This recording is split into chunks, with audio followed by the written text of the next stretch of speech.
இந்திய ஜனநாயக வாலிபர் சங்கம் சிக்கோ முதல்வர் ஊராட்சியில் 25 ஆண்டுகள் என்ன வேலை செய்தது என்று சொன்னால் அது மிகையாகாது. அது ஒரு குடிம்படத்தில் ஆவணப்படத்தில் வெளிக்காட்டவும் முடியாது. இருந்தாலும் எங்களால் முடிந்த பழைய புகைப்படங்களை வைத்தும் வீடியோக்களை வைத்தும் ஒரு 10 நிமிட காணொலியை உங்களுக்காக ஆவணப்படமாக தயார் செய்துள்ளோம்.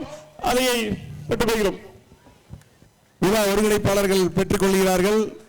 இந்த ஆவணப்படத்தை திரு ரவிக்குமார் அவர்களும் ராமூர்த்தி அவர்களும் வெளியிட எங்கள் இந்திய ஜனநாயக வாலிபர் சங்கத்தினுடைய விழா ஒருங்கிணைப்பாளர்கள் இதை பெற்றுக்கொள்கிறார்கள். திரு ரவிக்குமார் அவர்கள் உங்களிடம் உரையாற்றி இருக்கிறார்கள். அனைவருக்கும் வணக்கம். இந்த ஆவணப்படத்தை பார்த்த ஒரு உணர்வு எழுச்சியில் தான் மேடை ஏறியிருக்கோம். ரொம்ப சிறப்பாக இந்த ஆவணப்படத்தை கிடைச்ச ஒரு வசதிகளை கொண்டு அவர் ரொம்ப திறம்பட அதை உருவாக்கியிருக்காரு. இந்த ஆவணப்படத்தில் பார்க்கும்போது நமக்கு தெரியுது வாலிபர் சங்க இயக்கம் இந்த பகுதியில் எவ்வளவு வேலைகள் செய்திருக்குது, எவ்வளோ மக்கள் பிரச்சனைகளை முன்னெடுத்துட்டு போயிருக்காங்கன்னு. நான் ஒரு இயக்குனராக சென்னையிலேருந்து இங்கே வந்த ஆள் இல்லை. நான் இந்த ஊர்லேயே வளர்ந்து இந்த ஊர்லேயே இருக்கக்கூடிய, இந்த ஊரையே வேறாக கொண்டு இருக்கக்கூடிய ஒரு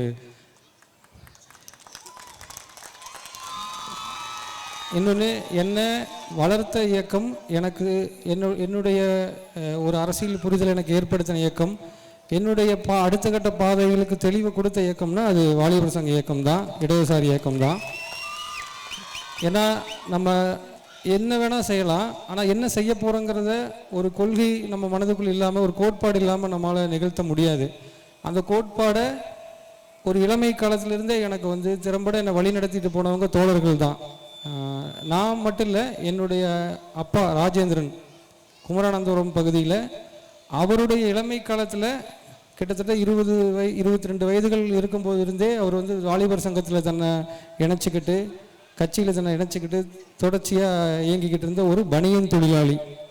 அந்த பனியன் தொழிலாளிக்கு பிறந்த ஒரு மகன் தான் நானும் உங்களைப் போலவே ஒரு சிறிய குடும்பத்தில் இருந்து ஒரு கோன் வைண்டிங் அப்படின்னு சொல்லுவோம் இல்லையா, பனியன் தைப்பதற்கு நூல் இருக்கும் இல்லையா, 2 ப்ளே 3 ப்ளே பாலிஸ்டர் ஃபிலமெண்ட், இந்த மாதிரி நூல்களை வீட்டிலையே ஒரு இயந்திரம் வச்சு இல்ல நிறுவனம், நான் என்னுடைய அம்மா அப்பா எல்லாரும் வீட்டிலையே தொழில் நடத்தி அதை கவனிச்சுக்கிட்டு வந்த ஒரு பையன்தான். அதற்கு நடுவில் என்னுடைய குறும்பட ஆர்வத்தை ஊக்குவிச்சு இதுபோல் புத்தக கண்காட்சியில் நடந்த ஒரு மேடையில் 2007-08 காலகட்டத்தில் என்னுடைய குறும்படம் வெளியிடப்பட்டது. இப்போ எப்படி இவருக்கு ஒரு குறும்படம் வெளியிட்டான் இல்லையா, அதே போல் என்னுடைய குறும்படம் வெளியிடப்பட்டது 2008. அதாவது தோழர்கள் சூழ முத்துக்கண்ணன் தோழர் சொன்னார், நீங்கள் டிஒய்எஃப்ஐயில் இப்பகுதியில் இருக்கக்கூடிய தோழர்களும் இணைஞ்சிக்கும் போது, இளைஞர்கள் தங்களை டிஒய்எஃப்ஐயில் இணைச்சிக்கும் போது என்னவெல்லாம் நடக்குங்கிறதுக்கு உதாரணம் தான் நாங்கள். ஏன்னா இங்கே நீங்கள் ஒரு கொள்கை இல்லாத, கோட்பாடு இல்லாத, வழிநடத்தல் இல்லாத ஒரு இளைஞன் எந்த பாதைக்கும் போனாலும் போவான். ஆனால் என்னால் உறுதியாக சொல்ல முடியும், ஒரு வாலிபர் சங்க தோழன் அவனுடைய வழிகாட்டுதல்கள் மூலமாக, தோழர்களுடைய வழிகாட்டுதல் மூலமாக, அவன் படிக்கின்ற புத்தகங்கள் மூலமாக அவன் மிகச்சிறந்த ஒரு மனிதனாகத்தான் உருவாவான். என்னால் அடித்து சொல்ல முடியும். நான் கண்கூட பார்த்துருக்கேன். நான் சென்னை போய் என்னுடைய திரைத்துறை ஆகட்டும், நண்பர்களாகட்டும், எல்லோரிடமும் என்னிடமிருந்து ஒரு வித்தியாசத்தை அவங்க உணரும் போதெல்லாம், நீங்கள் என்ன பண்ணிட்டு இருந்தீங்க, நீங்கள் என்ன உங்களுடைய பின்புலம் என்னன்னு கேட்கும் போதெல்லாம் நான் சொல்லுவேன், நான் இடதுசாரி பின்புலம் குடும்பத்தை சேர்ந்த இடதுசாரி பின்புலம் உடையவன் தான். நான் தாமு இயக்கத்தில் இணைச்சிக்கிட்டு, அங்கேருந்து வாலிபர் சங்கத்தில் இணைச்சிக்கிட்டு வளர்ந்தவன் தான் சொல்லுவேன். அதை எங்கேயும் குறிப்பிடுறதுக்கு நான் தயங்க மாட்டேன். எல்லா இடங்களையும் என்னை சார்ந்த எல்லோருக்குமே தெரியும். அதுபோக இங்கே வாலிபர் சங்க இயக்கத்தில் நான் நிறைய வேலைகள் தோழர்களோட கூட நான் செஞ்சுருக்கேன். வாலிபர் சங்கத்தின் மூலமாக இங்கே மருத்துவமனையை சுத்தம் செய்கிறதுக்காக ஒரு பெரிய இயக்கம் நடந்துச்சு. அந்த இயக்கத்தில் நானும் என்னை நினச்சிக்கிட்டு அந்த வேலைகளில் ஈடுபட்டிருக்கிறேன். அப்போல்லாம் ரொம்ப பெருமையாக இருக்குது, நம்ம சமூகத்துக்கு ஒரு சேவை செய்கிறோம். ஏன்னா உழைப்பு தானம், அந்த நிகழ்வுக்கு பேரே உழைப்பு தானம்னு தான் சொல்லப்பட்டது. எந்த விதமான முதலீடும் இல்லாமல் ஒவ்வொரு மனிதனும் தன்னுடைய உழைப்பு தானமாக கொடுத்து அன்று அந்த மருத்துவமனையை சுத்தப்படுத்தும் நிகழ்ச்சி நடந்துச்சு. ரொம்ப சிறப்பாக அந்த இது நடந்துச்சு. அதுபோக பல்வேறு இயக்கங்கள்லேயும் நான் பங்கெடுத்துக்க முடியாத இயக்கங்களும் எங்கள் அப்பா இருப்பார், என்னுடைய தோழர்கள் இருப்பாங்க. நான் சென்னை போன பிறகும் கூட ரத்த தானம் கேட்டு வரக்கூடிய கால்களை எத்தனை நள்ளிரவாக இருந்தால் கூட நம்பிக்கையோட தோழர்களுக்கு சொல்லி அவங்களுக்கு உயிர்கள் காப்பாற்றப்பட்டிருக்கிறது, ரத்தம் கிடைக்கப்பட்டிருக்கிறது. இது நெஞ்சில் ஒரு கொள்கை இல்லாத, நெஞ்சில் ஒரு கோட்பாடு இல்லாத ஒருத்தங்களால் இது செய்யவே முடியாது. இரவு பகல் பாராமல் மக்கள் பிரச்சனையை தன் பிரச்சனையை நினச்சி செயல்படுறது ஒரு மிகப்பெரிய விஷயம். சினிமாவில் பார்த்தீங்கன்னா ஒரு ஊர் இருக்கும், அந்த ஊரில் ஒரு பெரிய அராஜகம், அநீதி, அக்கிரமம் நடந்துக்கிட்டு இருக்கும். தட்டி கேட்குறதுக்கு யாருமே இல்லையா அப்படின்னு ஒரு சூழல் வரும். அங்கே ஒரு ஹீரோ முன்னாடி சண்டை போட்டு அந்த அநீதியை தடுத்து நீதியை நிலைநாட்டி ஒரு ஹீரோவாக காட்டுவோம். அப்படி தான் சினிமாவில் காட்ட முடியும். அது சினிமாவுக்காக. ஏன்னா அங்கே கேட்குறதுக்கு ஆள் இருந்தால் ஹீரோ ஒன்றும் செய்ய முடியாது இல்லையா. ஆனால் நிஜத்தில் உண்மையில் எங்கெல்லாம் அநீதி நடக்குதோ, எங்கெல்லாம் அநியாயம் நடக்குதோ, அங்கெல்லாம் களத்தில் நின்று போராடுறது வாலிபர் சங்க தோழர்கள் தான். அது சினிமாவில் காட்டப்படாத ஒரு நிஜம், அதான் உண்மை. நான் சினிமாவுக்கு போயிட்டாலும் என்னுடைய திரைப்படங்கள்லையும் அடுத்தடுத்து இயக்கக்கூடிய படங்கள்லையும் எனக்கான பாதையை தெளிவுற திட்டமிட்டதுக்கு காரணம், தமிழ்நாடு முற்போக்கு எழுத்தாளர்கள் சங்கத்தில் நான் இணைஞ்சிருக்கும் போது எனக்கு வழிகாட்டலாக இருந்த மறைந்த பொன்னுசாமி தோழராகட்டும், மறைந்த கேடி தங்கவேல் தோழராகட்டும், ராஜாமணி தோழராகட்டும், இவங்க எல்லாருமே என்னுடைய ஆரம்பகட்ட முயற்சி, இதுபோல் என்னுடைய ஆரம்பகட்ட முயற்சியை அவங்க பார்த்து அதில் என்னெல்லாம் பண்ணியிருக்கலாம், என்னெல்லாம் பண்ணால் இன்னும் சிறப்பாக இருக்கும், அதுபோக தீக்கதிர், வண்ணக்கதிர், செம்மலர் புத்தகங்கள் எல்லாம் அதுக்கான விமர்சனங்களை போட்டு பெரிய அளவில் என்னை ஊக்குவிச்சாங்க. அதாவது ஒரு நம்பிக்கை கொடுக்கறதும் உற்சாகப்படுத்துறதும் ஊக்கப்படுத்துறதும் எப்பவுமே தோழர்களுக்கு இருக்கக்கூடிய இயல்பு. அதுபோக ஆர் ஈஸ்வரன் தோழராகட்டும், இவங்க எல்லாருமே என்னுடைய ஆரம்பகட்ட வளர்ச்சிக்கு நான் என் மேலே வச்சிருந்த நம்பிக்கையை விட அதிகமான நம்பிக்கையை அவங்க வச்சுருந்தாங்க. அந்த நம்பிக்கையை காப்பாற்றணுங்கிற பொறுப்பை நான் அதிகமாக உணர்ந்தேன். இப்போ நான் இதை எதுக்காக இங்கே பதிவு செய்கிறேன்னா, இந்த கூட்டத்தில் இருக்கக்கூடிய வாலிபர் சங்க தோழர்களாகட்டும், இந்த பகுதி மக்களாகட்டும், உங்கள் குடும்பத்திலிருந்தும் ஒரு திறமையான ஆட்கள் உருவாகிறதுக்கும் வாலிபர் சங்கம் நிச்சயமாக அவங்கள வழிகாட்டுதலோடு முன்னெடுத்துட்டு போகும் அப்படிங்கிற இந்த நேரத்தில் தெரிவிச்சுக்கிறேன். இந்த பகுதியில் தீவிரமாக செயல்பட்டு கொண்டிருக்கக்கூடிய தோழர்களுக்கும் வாலிபர் சங்க நிர்வாகிகளுக்கும் இந்த நிகழ்ச்சியை, அது மக்கள் ஒற்றுமை விளையாட்டு விழா நிகழ்ச்சியை தொடர்ந்து இவ்வளவு ஆண்டு காலமாக நடத்துறதுங்கிறது ஒரு சாதாரண விஷயம் இல்லை. மனம் தளராமல் அயராது உழைத்து தான் இந்த நிகழ்ச்சியை நடத்தியிருக்காங்க. மக்கள் போராட்டங்களை நடத்துறது ஒரு புறம் இருந்தாலும் கலை, இலக்கியம், பண்பாட்டு நிகழ்ச்சிகளை கொண்டு போவதன் மூலமாக சாதி மத விரோத போக்கை தட்டி கேட்கறதன் மூலமாகவும் மக்கள் ஒற்றுமை வலியுறுத்துறது ரொம்ப அவசியமாக இருக்குது. சர்வ நேரமும் நம்ம சொல்லிக்கிட்டே இருக்க வேண்டிய ஒன்றா இருக்குது. இளைஞர்களை நல்வழி பாதைக்கு கொண்டு போகும் போதையற்ற தமிழகத்துக்காக நடந்த ஒரு இயக்கத்திலையும் நான் இணைச்சி அதனுடைய இறுதி நிகழ்வில் நானும் கலந்துருந்தேன் சென்னையில். அதற்காக என்னுடைய நண்பர்கள் எல்லோரையுமே நான் அதில் பங்கு பெற செய்தேன். அதில் எனக்கு ஒரு பெரிய பெருமை இருக்குது. எங்கிருந்தாலும் என்ன ஒரு இடதுசாரியாகவும் ஒரு வாலிப சங்கத்தினுடைய இருந்த தோழனாகவும் நினைச்சுக்கிறதுலையும் தோழர்கள் என்னுடைய சகோதரர்களாக பார்க்கறதுல எனக்கு ஒரு பெரிய பெருமை. இந்த நிகழ்ச்சிக்கு என்னுடைய மனமார்ந்த வாழ்த்துக்களும் பாராட்டுகளும். நன்றி. அன்பு தோழர் அவர்கள் இந்த ஆவணப்படத்தை தயார் செய்த திரு சுகுமார் அவர்களுக்கு நினைவு பரிசை வழங்கி சால்வை அளிக்குமாறு அன்போடு கேட்டுக்கொள்கிறோம். கைகளை தட்டி உற்சாகப்படுத்துமாறு கேட்டுக்கொள்கிறோம். திரைப்பட இயக்குனர் தயாராகிவிட்டார் நம்முடைய ஊராட்சி பகுதியிலிருந்து என்பதை தெரிவித்துக் கொண்டு, அந்த பகுதியில் இருந்தும் ஒரு கலைஞன் சுகுமார் அவர்களுக்கு திரு ரவிக்குமார் அவர்கள் நினைவு பரிசை வழங்கி சால்வை அளித்திருக்கிறார்கள். தொடர் ஒரே நிமிஷங்க. அன்புமிக்க பெரியோர்களே, தாய்மார்களே, சகோதர சகோதரிகளே, அனைவருக்கும் பொங்கல் நல்வாழ்த்துக்களை முதலில் உரித்தாக்கிக் கொள்ள விரும்புகின்றேன். ஒரு 25 ஆண்டுகள் இந்திய ஜனநாயக வாலிபர் சங்கம் இந்த பகுதியில் மக்கள் ஒற்றுமை விளையாட்டு விழாவாக நம்முடைய வீட்டு குழந்தைகளுடைய திறனை மேம்படுத்தக்கூடிய அடிப்படையில் ஏராளமான நிகழ்வுகளை கடந்த 25 ஆண்டுகளாக எடுத்துக்கொண்டிருக்கிறார்கள். அவருடைய அந்த முயற்சிக்கு இந்த பகுதியில் இருக்கக்கூடிய வியாபார நண்பர்கள், தொழிலாளிகள், தொழில் நடத்தக்கூடியவர்கள் என அனைத்து தரப்பினரும் மிகுந்த ஒத்துழைப்பையும் ஆதரவையும் நீங்கள் கொடுத்து கொண்டிருக்கிறீர்கள். அதுதான் இந்த வெற்றியை அடுத்த கட்டத்திற்கு நகர்த்தி இருக்கிறது. ஆகவே உங்கள் அனைவருக்கும் நன்றியையும் பாராட்டலையும் முதலில் உரித்தாக்கிக் கொள்ள விரும்புகின்றேன். இந்திய ஜனநாயக வாலிபர் சங்கம் இந்த 25 வருஷம் என்ன பண்ண போகுதுன்னு ஒரு ஆவணப்படத்தை இப்போ எடுத்திருக்காங்க. ஒரு 5 நிமிடங்கள் தொழில்நுட்ப காரணமாக தாமதமாகறனால வாழ்த்துறை வழங்க சொன்னாங்க. 25 ஆண்டுகளில் 1980ஆம் ஆண்டு துவங்கப்பட்டு ஏறத்தாழ 44 ஆண்டுகளில் இந்தியா முழுவதும் இருக்கக்கூடிய இளைஞர்களுக்கு கல்வியும் வேலையும் அடிப்படை உரிமையாக்கப்பட வேண்டும் என்கின்ற மகத்தான முழக்கத்தை வைத்து ஏராளமான தியாகிகளை கொடுத்த அமைப்பு இந்த அமைப்பு.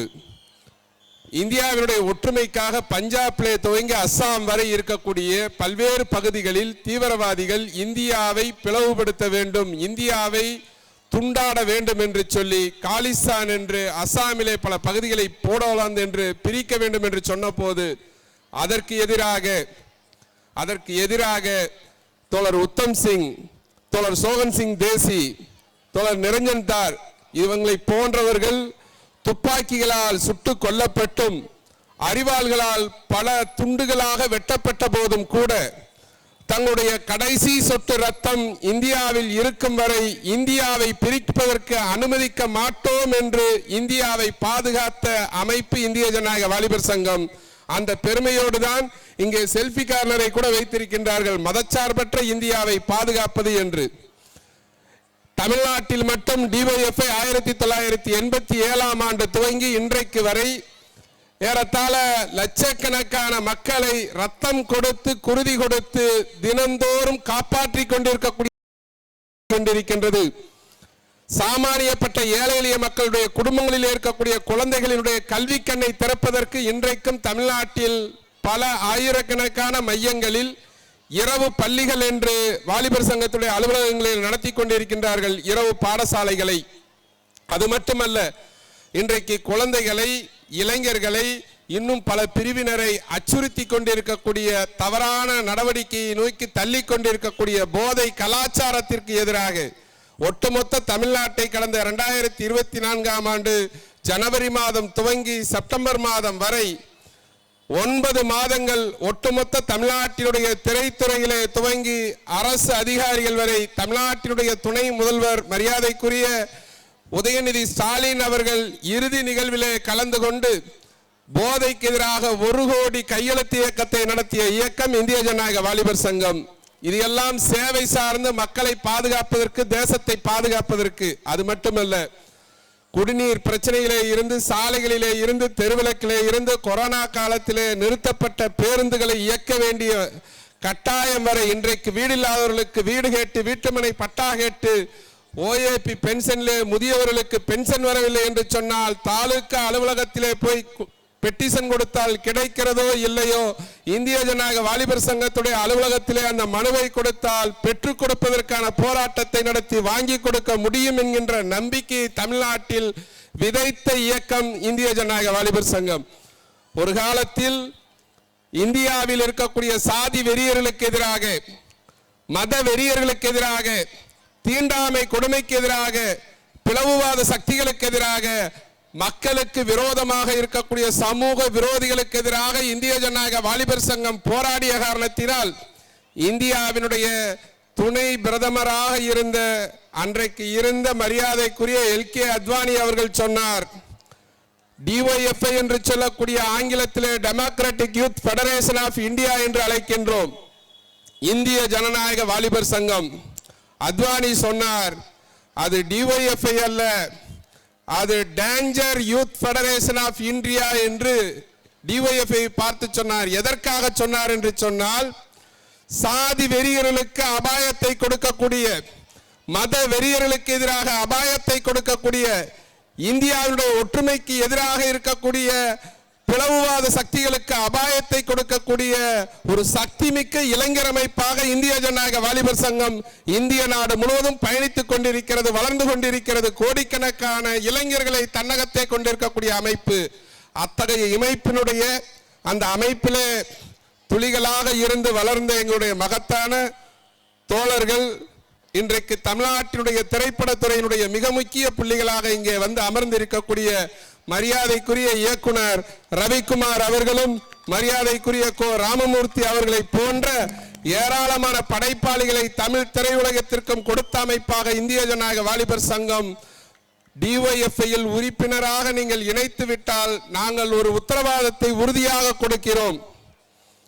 Join DYFI, be a complete youth அப்படின்னு ஆங்கிலத்தில் சொல்லுவாங்க. இந்திய ஜனநாயக வாலிபர் சங்கத்தில் ஒருவரை உறுப்பினராக நீங்கள் இணைத்து விட்டால் முழுமையான தேசம் போற்றக்கூடிய இளைஞனாக அவர்களை உருவாக்கி கொடுக்கக்கூடிய பொறுப்பு இந்திய ஜனநாயக வாலிபர் சங்கத்தை சார்ந்தது. உங்கள் வீட்டு பிள்ளைகளை 25 ஆண்டுகள் இந்த மண்ணிலே, இந்த பகுதியிலே அற்புதமான விளையாட்டு போட்டியின் மூலம் மக்களினுடைய உணர்வுகளை ஒருங்கிணைத்திருக்கக்கூடிய, தமிழ் பண்பாட்டை மீட்டெடுத்திருக்கக்கூடிய இந்த அமைப்பின் உரிமையோடு கோருகிறோம். எல்லோரும் உங்கள் வீட்டு குழந்தைகளை இந்திய ஜனநாயக வாலிபர் சங்கத்தில் இணைத்து விடுங்கள். அழகான இந்தியாவை, மதச்சார்பற்ற இந்தியாவை உருவாக்குவோம். அனைவருக்கும் பொங்கல் நல்வாழ்த்துக்கள். நன்றி. அடுத்து கோ ராமமூர்த்தி அவர்கள் அன்போடு கேட்டுக்கொள்கிறோம். ஜனநாயக வாலிபர் சங்கத்தினுடைய 25ஆம் ஆண்டு வெள்ளி விழா இன்று மிகச்சிறப்பான முறையில் நடந்து கொண்டிருக்கிறது. கடந்த 25 ஆண்டுகளாக இந்திய ஜனநாயக வாலிபர் சங்கத்தின் சார்பாக பல்வேறு மக்கள் நலப்பணிகள் நடந்து வந்திருந்திருக்கிறது. அதேபோல் இரத்த தான முகாமாகட்டும் மற்ற உதவிகள் நடந்திருக்குது. அதை இன்றைக்கி ஆவணப்படமாக இன்றைக்கு திரையிடப்பட்டிருக்காங்க. அதை தோழர் சுகுமார் மிகச்சிறப்பான முறையில் திரையிட்டிருக்கிறார்.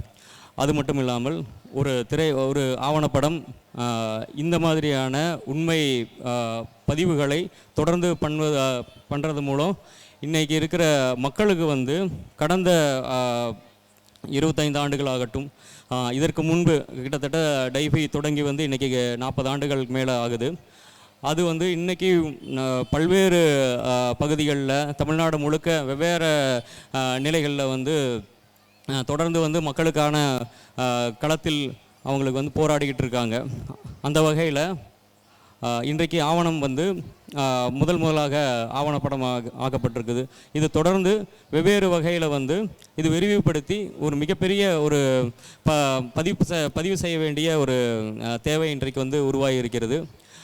காரணம், இன்றைக்கு இருக்கக்கூடிய சூழலில் இந்தியா முழுக்க பல்வேறு நிலைகளில் மத சார்புகளை உருவாக்கக்கூடிய ஒரு ஒற்றை கலாச்சாரத்தை உருவாக்கக்கூடிய வெவ்வேறு சக்திகள் இன்றைக்கு செயல்பட்டு கொண்டிருக்கிறது. அதை முறியடிக்கும் வகையில் தொடர்ந்து இந்த மாதிரியான வருடம் பொங்கல் திருநாள் அன்று இந்த மக்கள் விளையாட்டு விழா மக்கள் ஒற்றுமை விழாவாக மிக கோலாகலமான மிக கொண்டாட்டமாக இன்றைக்கு நடைபெற்று கொண்டிருக்கிறது. இது வெறும் நாம் இது ஒரு கொண்டாட்டமாகவும் ஒரு பொழுதுபோக்காக மட்டுமே இந்த நிகழ்வை நாம் பார்க்கணுங்கிற அவசியம் இல்லை. காரணம் என்னென்னா, இதில் இருக்கக்கூடிய கலை இலக்கியங்களாகட்டும், விளையாட்டு போட்டிகளாகட்டும், சிந்தனை சார்ந்த பல விளையாட்டுகள் இங்கே தொடர்ந்து நடைபெறுது. அதன் வாயிலாகத்தான் எனக்கும் இன்றைக்கி திரைத்துறையில் ஒரு முக்கியமான ஒரு பேர் சொல்லக்கூடிய ஒரு ஓவியராக உருவாகிறதுக்கு முதல் காரணமாக இருந்தது டைஃபி தான். காரணம், இதே மாதிரியான ஒரு மேடையில் கிட்டத்தட்ட 25 வருஷங்களுக்கு முன்னாடி ஒரு சிறிய ஒரு மாணவனாக, ஒரு 6வது 7வது படிக்கிற ஒரு மாணவனாக தான் இங்கே ஒரு ஓவிய போட்டியில் கலந்துக்கிட்டேன். அதில் கிடைச்ச பரிசு தான் எனக்கு முதல்ல ஒரு மிகப்பெரிய ஒரு ஊக்குவிப்பை உருவாக்குச்சு.